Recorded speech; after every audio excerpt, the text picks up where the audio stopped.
আচ্ছা মানুষ বলো দেখি রাত্র কেন কালো, সূর্য বলো কোথা হতে পাইলো এত আলো,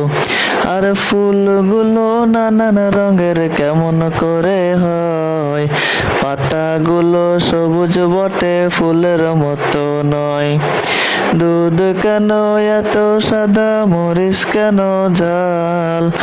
আমগুলো পাকলে বলো কেমনে হয় তালাল, আবার পশু পাখি কয় না কথা, মানুষ কেন কয়, বলো বলো হে মানব এসব কেমন করে হয়,